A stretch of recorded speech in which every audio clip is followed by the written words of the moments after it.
Hello, everyone. So, what I have been working on for the past couple of days is recataloging and reorganizing the coral fossils I have in my collection, and I'm kind of working on this theme of a variety of different phyla through time. So, trilobites through time, ammonoids through time, whatever.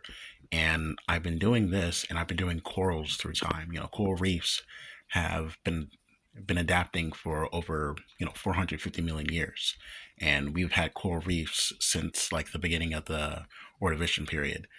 And I kind of wanted to represent that time change, the coral reefs through time, and I've done it through this collection of coral fossils that I have in my personal collection. So we've got this here. We've got coral fossils from the Ordovician period. So I'll just give you a little taste of what we got here. So this is a variety of different coral fossils from the Ordovician. This was just made, this just came out of a cardboard box, and it actually, what I'm doing it is I'm basically representing the individual corallites in a fabacitic coral. So this kind of gives you what the structure of a fabacitic coral would look like in kind of a 3D version.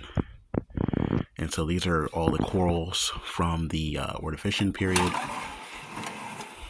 So that's fossil specimens, coral fossil specimens for the Ordovician row 1. And then this is a combination of coral fossils from the Ordovician and Silurian. So we've got a variety of different specimens from the Ordovician and Silurian.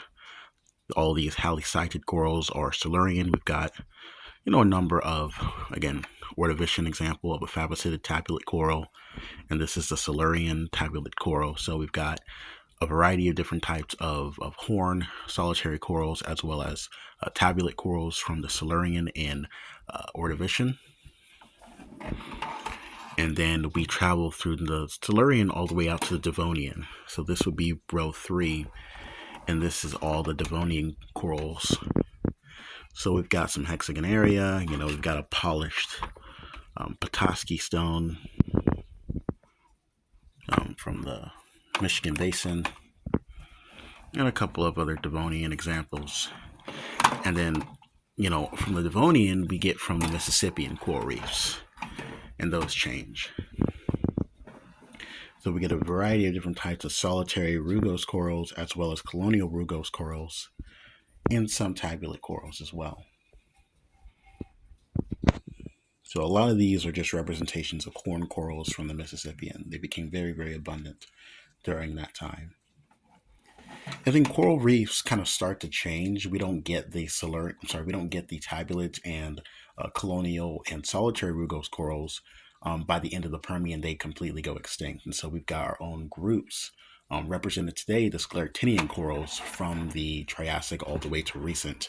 And I don't really have that many examples, but I have a few that kind of represents a modern coral reef system as it is today. Many of these are Pleistocene in age. Some of these are Cretaceous. So I've got this button coral that's Cretaceous, and I've got this coral that's Cretaceous as well. But many of these are Cenozoic, so from the Oligocene to Pleistocene.